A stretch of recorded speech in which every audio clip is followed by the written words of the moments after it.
பதிவுக்குள்ள போறதுக்கு முன்னாடி நம்ம சேனலுக்கு புதுசா மெம்பரா ஜாயின் பண்ணியிருக்கக்கூடிய கலியராஜ் அவர்களுக்கு ரொம்ப ரொம்ப நன்றி.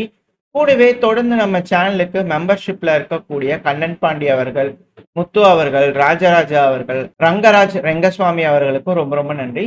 ஸோ தொடர்ந்து உங்களோட அன்பு ஆதரவும் எப்ப எனக்கு இருக்குன்ற நம்பிக்கையில எந்த ஒரு டிலேயுமே இல்லாம பதிவுக்குள்ள போயிடலாம். ஈரானோட ஐஆர்ஜிசி ஈரான் ரெவல்யூஷனரி கார்ட் காப்போட ஸ்போக் பர்சன் ஜெனரல் ஜல்ஃபிகர் அவர்கள் தரப்பு வந்து ஸ்டேட்மெண்ட்ஸ் வந்திருக்கு.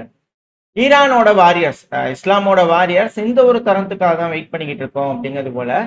எதுக்கு அப்படின்னா ட்ரம்ப் அவர்களோட தொடர்ந்து மிரட்டல்கள், கிரவுண்ட் இன்வேஷன், ஈரான்குள்ள வந்து பார்த்தீங்கன்னா காலை வச்சிருவோம் அப்படிங்கிறதுக்கான மிரட்டல்கள். ஏன்னா இந்த மீடியாக்கள் வந்து பார்த்தீங்கன்னா பல்வேறு வியூகங்களை வந்து பார்த்தீங்கன்னா கொடுத்துக்கிட்டே இருக்காங்க. ஸோ அந்த வியூகங்களின் அடிப்படையில் வந்து பார்த்தீங்கன்னா மிரட்டல்கள் தானே. ஸோ கிரவுண்ட் இன்வேஷன் நடக்க போகுது, யூஎஸ்எஸ் ட்ரிப்போலி வந்துருச்சு, சென்ட்ரல் கமாண்டுக்கு வந்துருச்சு, இது போல விஷயங்கள் வர வர எந்தெந்த பகுதிகள் தாக்கப்படலாம் அப்படிங்கிறது போல வந்து பார்த்தீங்கன்னா மேற்கு மீடியாக்கள் தரப்பு வந்து அனலிசிஸ் வந்துட்டு இருக்கு. ஸோ இந்த அக்ரஷன் அப்புறம் ஆக்குபேஷன் இதெல்லாம் வந்து பார்த்தீங்கன்னா எந்த ஒரு ரிசல்ட்டும் கொடுக்காது. மாறா வந்து பார்த்தீங்கன்னா டிஸப்பியரன்ஸை தான் கொடுக்கும் அக்ரஸாருக்கு அப்படிங்கிறது போல ஈரானோட ஸ்போக் பர்சன் தரப்புல இருந்து ஸ்டேட்மெண்ட்ஸ் வந்துட்டு. அமெரிக்கா மறைஞ்சு போயிருவீங்க, இந்த பகுதியில் நீங்க உங்களோட அக்ரஷன் காமிச்சீங்கன்னா மறைஞ்சு போயிருவீங்க, ஒன்றும் இல்லாமல் போயிருவீங்க அப்படிங்கிறது போல. அது மட்டும் இல்லாமல் எங்களோட ஷார்க்ஸ் எல்லாம் ரொம்ப பசியோட இருக்கு. ஸோ அவங்களுக்கு மீல்ஸ் ஆகிறதுக்காக அவங்களோட கமாண்டர்ஸையும் சோல்ஜர்ஸையும் இங்கே பெர்ஷியன் கல்ஃபுக்கு அனுப்புங்க அப்படிங்கிறது போல அவங்க தரப்புல இருந்து ரொம்ப எப்படி சொல்றது ஆக்ரோஷமா வந்து பாத்தீங்கன்னா ஈரான் தரப்பு வந்து பேசிக்கிறாங்க.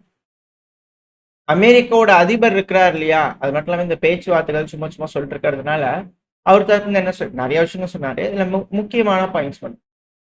அமெரிக்காவோட அதிபர் இருக்கிறார் இல்லையா, அவரு ரொம்ப வஞ்சகம் முடிச்சவருங்க, மோஸ்ட் டிசீவ்ஃபுல் நபர் அவரு, பிரசிடென்ட் இந்த வேர்ல்டு. ஏன்னா அவர்கிட்ட ஸ்டெபிலிட்டியே கிடையாது, அவர் யோசிச்சு தான் பேசுறாராங்கிறது சந்தேகம் தான். ஏன்னா அவர் அன்ரிலையபிள். அன்பார்ச்சுனேட்டா அமெரிக்காக்கு லீடர்ஷிப் இப்படிப்பட்ட ஒரு நபர்கள்கிட்ட ஹேண்ட் ஓவர் பண்ணிட்டாங்க, கமாண்ட் அண்ட் கண்ட்ரோல். என்ன பண்றது, அது ரொம்ப இன்ஸ்டெபிலிட்டி, டேஞ்சரஸ். அமெரிக்காக்கே ரொம்ப மோசமான ஒரு விஷயம் தான். பாருங்க எந்த அளவுக்கான ஒரு டெட்லி டிராப்ல கொண்டு வந்து அமெரிக்க ராணுவத்தை கொண்டு வந்து விட்டுருக்கிறாரு அப்படிங்கிற பல விஷயங்கள் வந்து பார்த்தீங்கன்னா அவர் தப்புன்னு சொல்லிக்கிறாங்க. ஏன் இந்த பேச்சுவார்த்தை அப்படிங்கிறது போல சொல்லிட்டு இருக்கக்கூடிய இந்த சமயத்துல ஏன் ஈரான் தரப்பு வந்து இந்த அளவுக்கு கடுமையான சொற்கள் பயன்படுத்துறாங்க அப்படின்னா நம்பிக்கை இல்லை. ஏன்னா அவர் சொல்றது ஒன்றும் செய்யறது ஒன்றா இருக்கு. அதே போல பாகிஸ்தானும் செஞ்சிருவாங்களா அப்படின்ற ஒரு சந்தேகங்கள். அது கடவுளே வந்து பாத்தீங்கன்னா சொல்ற மாதிரியோ என்னமோ தெரியல. ஹை லெவல் டாக்ஸ் வந்து பாத்தீங்கன்னா இஸ்லாமாபாத்ல வந்து பண்ண நடந்துட்டு இருக்கு. டீஎஸ்கலேஷன் பண்றதுக்காக ஈரான் அப்புறம் இஸ்ரேல் அமெரிக்கா இந்த பிரச்சனைய எப்படியா தீர்த்து வச்சிடலாம் அப்படிங்கிறதுக்காக பாகிஸ்தான்ல வந்து பாத்தீங்கன்னா ஈஜிப்து, துருக்கி, சவுதி அரேபியா இவங்கெல்லாம் வந்து பாத்தீங்கன்னா ஒரு மாபெரும் மாநாடு நடத்தி பார்க்கலாம் அப்படிங்கிற பாகிஸ்தான்ல வச்சு யோசிச்சு ரெடி பண்ணிட்டு இருக்காங்க. இது மத்தியஸ்தம் பண்றதுக்கு ஒரு சிறந்த ஒரு பகுதி. ஸோ இந்த இடத்துல வந்து பண்ண ஒரு சேனலை ஓப்பன் பண்ணி ஈரான் கிட்டையும் வாஷிங்டன் கிட்டையும் நம்ம பேசி நம்ம நாடுகள்லாம் இணைஞ்சு ஒரு அழுத்தங்களை போட்டு ஏதோ ஒரு முடிவை கொண்டு வரலாமா. ஏன்னா அமெரிக்கா வந்து 15 பாயிண்ட் ப்ரீஸ் ப்ரொபோசலை வச்சிருக்காங்க.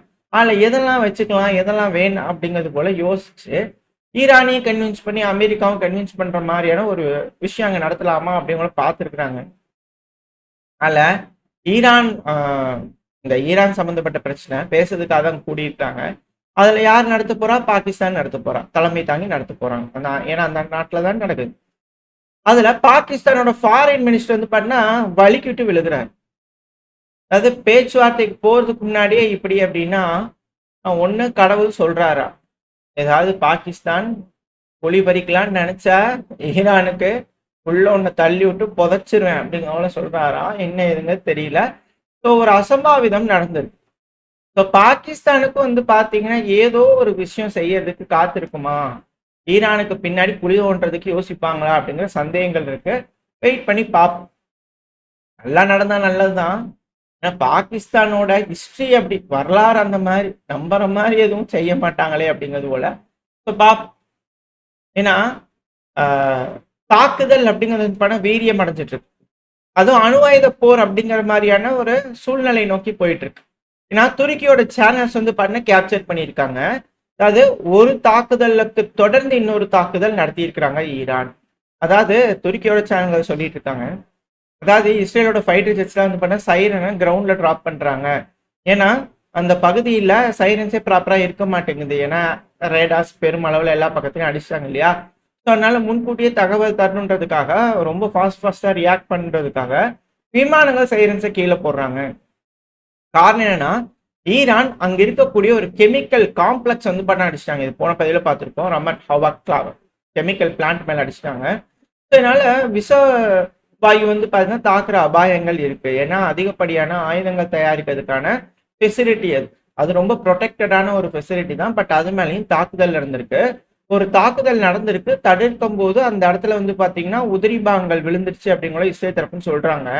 ஆனா அதுக்கப்புறம் கிளியரா இன்னொரு ஹிட் நடந்திருக்கு அப்படின்னு சொன்னாங்க. அதாவது பேக் டு பேக் ஹிட் நடந்திருக்கு. செகண்ட் டைம் வந்து பாத்தீங்கன்னா அலர்ட் பெருமளவுல வராமையே ஈரானோட மிசைல் வந்து பண்ண டைரக்டா ஸ்ட்ரக் பண்ணியிருக்கு. அதுவும் ஹை வோல்டேஜ் பவர் லைன் வந்து பாத்தீங்கன்னா அதுக்கு பக்கத்துல அடிச்சிருக்காங்க. ஏன் இந்த பவர் லைன் அடிச்சிருக்காங்க? முதல்ல ஃபேக்டரி, அப்புறம் அது பக்கத்துல இருக்கக்கூடிய ஹை வோல்டேஜ் பவர் லைன்.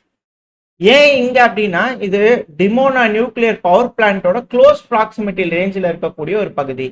எப்படி ஈரானோட அந்த பவர் பிளான்ட் பக்கத்துல இருக்கக்கூடிய இதுல அடிச்சாங்க.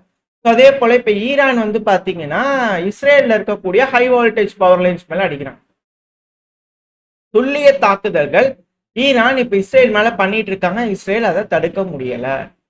அது மட்டும் இல்லாம அமெரிக்காவே வந்து பாத்தீங்கன்னா கன்ஃபார்ம் பண்ணிக்கிட்டு இருக்காங்க. இப்போ வரைக்கும் 11,000 தாக்குதல் வந்து பாத்தீங்கன்னா ஈரான் மேல பண்ணியிருக்கிறதா. ஸோ எந்த அளவுக்கு வீரியமான தாக்குதல்கள் இருதரப்பையும் பண்ணிட்டு இருக்காங்க. ஸோ இதெல்லாம் வச்சு பார்க்கும்போது அணு ஆயுத போர் அந்த மாதிரியான ஒரு சூழ்நிலைக்கு போயிருமா?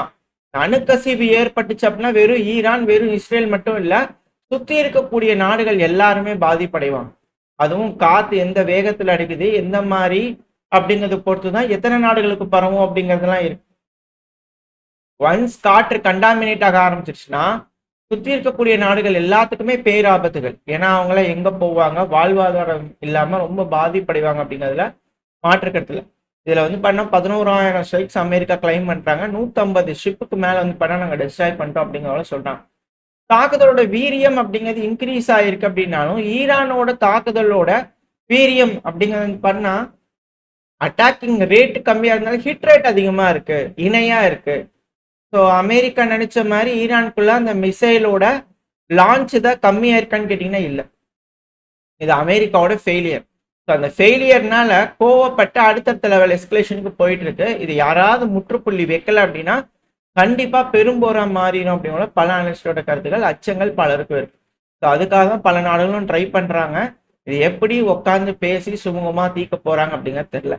இந்த சமயத்துல வந்து பாத்தீங்கன்னா ஈரானோட ஃபாரின் மினிஸ்டரான அப்பாஸ் அக்ராச்சி அவர்கள் அர்மேனியாவுக்கு நன்றி சொல்லியிருக்கிறாங்க. ஏன்னா அந்த பார்டர் பகுதி இல்லையா, ஸோ அங்க தொடர்ந்து தாக்குதல் பண்ணிட்டே இருக்கிறாங்க. அது மட்டும் இல்லாம குர்திஸ்தான் மக்கள் எந்த நேரமும் அங்க வந்துடலாம், ஏகப்பட்ட விஷயங்கள். ஸோ அங்க இருக்கக்கூடிய நபர்கள்லாம் பாதுகாப்பா வச்சுக்கணுன்றதுக்காக அர்மேனியா அடைக்கலம் கொடுத்துருக்காங்க. அதுவும் இது போல இக்கட்டான சூழ்நிலையில மனிதாபிமான அடிப்படையில உதவிகள் வந்து பாத்தீங்கன்னா ஈரானுக்கு அதிகமா செய்யறதுனால ஈரானுக்கும் அர்மேனியாவுக்கும் வந்து பாத்தீங்கன்னா பல நூற்றாண்டுகளா வந்து பாத்தீங்கன்னா தொடர்புகள் இருக்கு. அதை திரும்பவும் நீங்க நிரூபிச்சிருக்கீங்க அர்மேனியா, ரொம்ப ரொம்ப நன்றி அப்படிங்கிறது போல அப்பாஸ் அக்ராச்சி அவர்கள் தரப்புன்னு சொல்லிக்கிறாங்க. அது இக்கட்டான சூழ்நிலை, இந்த டைம்ல இப்படி செஞ்சிருக்காங்க இல்லையா, அதனால நன்றிகள் சொல்லிக்கிறாங்க. At the same time Israel அப்புறம் இட்ஸ் பார்ட்னர் இன் கிரைம் அப்படிங்கிற அப்பாஸ் அக்ராச்சி அவர்கள் சொல்லிக்கிறார். அப்படின்னா என்ன அர்த்தம்? யூஎஸ், இஸ்ரேல் அப்புறம் யூஎஸ் அவங்க நம்பிக்கிட்டு இருக்காங்க பாம் போட்டு அங்க இருக்கக்கூடிய ஈரானோட சயின்டிஸ்டா இருக்கட்டும், நியூக்ளியர் சைட்ஸா இருக்கட்டும், இப்போ இதெல்லாம் வந்து பாத்தீங்கன்னா போறதுனாலே அவங்க அச்சீவ் பண்ணலாம்னு நினைக்கிறாங்க. இப்போ யூனிவர்சிட்டிஸ் மேலேயும் போட ஆரம்பிச்சிட்டாங்க. ரியாலிட்டி செக் என்ன அப்படின்னா அவங்களோட ஆக்ஷன்ஸ்ல பெருமளவுல எந்த ரிசல்ட்டும் கிடைக்கல. அதோட டெஸ்பரேஷன் தான் வந்து பாத்தீங்கன்னா இப்ப இது போல அடுத்தடுத்த பகுதிகளை தாக்குதல் பண்ணிருக்காங்க. அதாவது யூனிவர்சிட்டி இது போல விஷயங்கள்லாம் தாக்குதல் பண்ணிருக்காங்க. அவங்களுக்கு அந்த அளவுக்கு வேதனை இல்லை அப்படின்னா கோபம் என்னடா பண்றது அப்படின்னு தெரியாம ஒரு சூழ்நிலை இருக்கும் இல்லையா. ஸோ அது போல ஒரு இதுல வந்து பார்த்தீங்கன்னா அமெரிக்கா இஸ்ரேலும் இருக்காங்க. அதனாலதான் கண்ட இடத்துலலாம் அடிச்சு அட்டாக் பண்ணிக்கிட்டு இருக்கிறாங்க அப்படிங்கிற அப்பாஸ் அக்ராச்சி அவர் இது ஸ்டேட்மெண்ட் அவங்க செய்யக்கூடிய செயல்களில் பார்க்கும்போது தெரியுது. ஏன்னா அமெரிக்கா என்ன சொன்னாங்க, 11,000 ஸ்ட்ரைக் பண்ணிட்டோம். ஆனா இப்ப வரைக்கும் ஈரான் மிசைல் லான்ச் பண்ணிட்டு இருக்காங்க. அவங்க துல்லியமா தாக்குதல் பண்ணிக்கிறாங்களான்னு கேட்டீங்கன்னா இல்லை. ஸோ இதுதான் இதுல இருக்கக்கூடிய பாயிண்ட். வெயிட் பண்ணி பார்ப்போம்.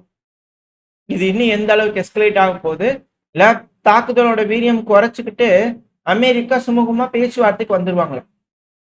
என்ன நடக்க போகுதுன்னு வெயிட் பண்ணி பார்க்கலாம். ஸோ இந்த டைம்ல ஜெலன்ஸ்கி அவர்கள் மிடில் ஈஸ்ட்க்கு பயணம் வந்திருக்காரு. சவுதி போனார், யுஏஇ போனார், இப்ப ஜோர்டனும் வந்திருக்கிறாரு. ஜோர்டன்லயே மிக முக்கியமான மீட்டிங்லாம் நடந்திருக்கு. செக்யூரிட்டி அக்ரிமெண்ட் கேரண்டிலாம் நடந்திருக்கு. ஏன்னா ஜோர்டன் இருக்கக்கூடிய பேஸை பாதுகாக்கிறதுக்காக உக்ரைன் அவங்களோட இன்டர்செப்டார் ட்ரோனை கொடுக்குறாங்க இல்லையா? ஸோ அது எந்த அளவுக்கு அவங்க பேசிக்க போறாங்க, செய்ய போறாங்க அப்படிங்கிறதுலாம் இதுக்கப்புறம் மிடில் ஈஸ்ட்ல பார்க்கலாம். ஸோ மிடில் ஈஸ்ட்டை கொண்டு போய் உக்ரைனோட சேர்த்து விடுறாங்க. அப்படி சேர்த்து விடுறதுக்கான காரணம் என்ன? அமெரிக்கா வெளியே வரணும்னு நினைக்கிறாங்களா? ஏன் அமெரிக்கா வெளியே வரணும்? ஏன் உக்ரைனுக்குடன் சேர்த்துறாங்க? அப்ப யூரோப்பியன் யூனியன் இங்க இன்வால்வ் ஆவாங்களா? ஸோ அமெரிக்கா அப்ப கொஞ்சம் பேக் ஸ்டெப் எடுத்துட்டு ஆஹா நம்ம தப்பிச்சோண்டா அப்படி ஒன்று நினைப்பாங்களா அப்படின்ற கேள்விகள் இருக்கு. தலையை கொண்டு வந்து விட்டாச்சு, வெளியெடுக்கிறதுக்கான வழிகள்ல ஜெலன்ஸ்கி அவர்கள் யூஸ் பண்றாங்களா அப்படின்ற கேள்விகள் பார்ப்போம். நாளைக்கு என்ன நடக்க போகுது?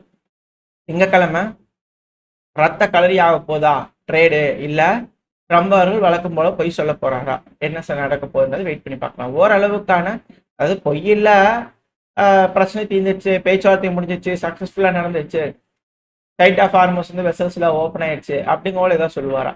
என்ன நடக்கும் தெரியல, வெயிட் பண்ணி பார்ப்போம். ஓரளவுக்கான தகவல்கள் இந்த பையில பார்த்துருப்போம்னு நினைக்கிறேன்.